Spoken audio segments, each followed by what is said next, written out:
کو پتہ ہے قرضے کا ثواب کتنا ہے؟ چلے آج یہ بھی سن لیں.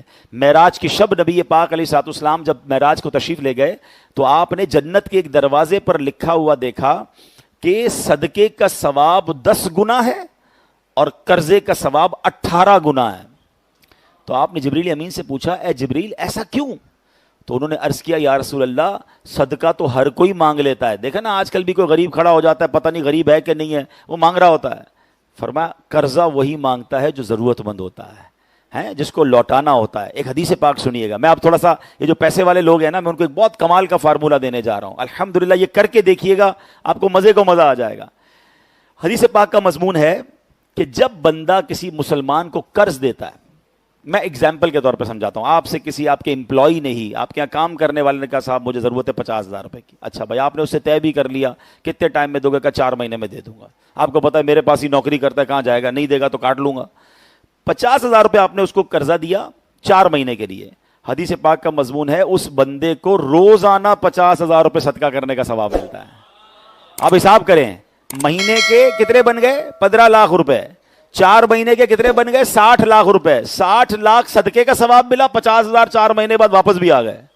ٹھیک ہے. ایک اور حدیث پاک ہے, اب وہ بندہ آپ کے پاس آتا ہے, کہتا ہے تھوڑی سی مشکل اور ہو گئی ہے, 1 مہینہ اور دے دیں, مدت بڑھانے کے لیے آیا. آپ نے رحم دلی کی کہا چلو ٹھیک ہے 1 مہینہ اور. حدیث پاک کے الفاظ ہیں اب وہ ثواب ڈبل ہو جاتا ہے. وہاں قرآن کہہ رہے نا دگنا در دگنا سود مت لو. لوگ کیا کرتے تھے, ٹائم نکل گیا, کہتے سود ڈبل ہو گیا, ڈبل پیسے چاہیے, مار رہے اس کو. اور میری شریعت کہہ رہی ہے قرضہ دو اور ٹائم مانگے تو ٹائم دو, تمہیں ڈبل ثواب ملنا شروع ہو جائے گا. اعلیٰ حضرت امام اہل سنت حدیث کے تحت فرماتے ہیں ایک جگہ کہ میں روزانہ اتنے 1000 روپے, مثال کے طور پہ کہہ رہا ہوں, اتنے 1000 روپے صدقہ کرتا ہوں. لوگوں نے کہا روز اتنے 1000 روپے, آج سے 100 سال پرانی بات ہے مثال کے طور پہ, حیران ہو گئے لوگ. تو فرمایا میں نے اتنے 1000 روپے ایک بندے کو قرضہ دیا ہوا ہے, میرے آقا کی حدیث ہے کہ روزانہ اتنے پیسے مجھے صدقہ کرنے کا ثواب مل رہا ہے. اب میں جو فارمولہ دینا چاہتا ہوں, خاص طور پہ یہاں بزنس مین بیٹھے ہیں, یہ مزے کی نیکی ہے, بہت زبردست نیکی ہے. غریب کا بھلا الگ ہے, دعائیں الگ ہیں, رحم دلی الگ ہے, اور ثواب کیا ہے کہ آپ اپنے, میں یہ نہیں کہتا کہ قرضہ دیتے وقت آپ گارنٹی نہ لیں, آپ بالکل دیکھ بھال کے لیں, آپ بالکل اس کو آپ کس طرح سنبھال سکتے ہیں وہ دیکھیں. مثال کے طور پہ ایک بندہ آپ کے پاس ہی کام کرتا ہے, ٹھیک ہے نا, نارملی ہمارے امپلائی غریب ہوتے ہیں. اب وہ کہتا ہے مجھے 50,000 دے دیں, مہینے کے 5,000 کاٹ لیں. آپ کو پتا ہے میرے پاس ہی جاب کر رہا ہے, ہر مہینے تنخواہ سے میں ہی کاٹ لوں گا. تو یہ کام کیا کریں, اپنا آفس میں ایک بجٹ رکھ لیں, مثال کے طور پہ 5 لاکھ روپے, 10 لاکھ روپے, 15, جس کی جیسی حیثیت, اور اتنے پیسے جو ہے وہ قرضے میں دے دیا کریں. ہر مہینے اپنے اکاؤنٹنٹ کو کہیں کہ بھائی سب کی سیلری سے کاٹ لو. اب فائدہ کیا ہوا کہ اگر آپ نے 10 لاکھ روپے قرضہ بانٹا ہوا ہے, آپ کو روزانہ 10 لاکھ روپے صدقہ کرنے کا ثواب مل رہا ہے.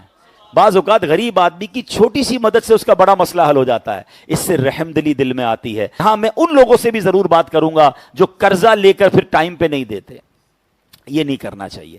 قرضہ اگر آپ لے کر وقت پر نہیں دے رہے, اگر آپ کے پاس انتظام نہیں ہے تو قرضہ نہ لیں. کسی کے آگے پھر اپنے آپ کو ذلیل بھی نہ کریں اور پریشان بھی نہ کریں.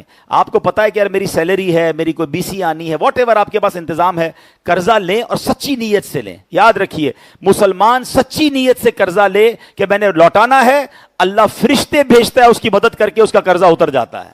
جس کی نیت ہی خراب ہوتی ہے, پیسے لے کے دینے ہی نہیں ہے, وہ برباد ہو جاتا ہے, اس کی اور بھی نقصانات ہو جاتے ہیں. نہیں, روایتوں میں آتا ہے کہ جو بندہ قرضہ لے اور ٹائم پر نہ لوٹائے اور پیسے ہیں اس کے پاس, بعض اوقات پیسے بھی ہوتے ہیں, خود عمرے کر رہے ہوتے ہیں, حج کر رہے ہوتے ہیں, گھر میں سب چل رہا ہوتا ہے, ہمارے پیسے نہیں دے رہے ہوتے, تو وہ ٹھیک ہے, اگر نہیں دے رہے نا تو روزانہ ہر منٹ گناہوں کا میٹر جاری ہے. اس کی نیکیوں کا میٹر جاری ہے جس کے آپ پیسے نہیں دے رہے, اور آپ کے گناہوں کا میٹر جاری ہے.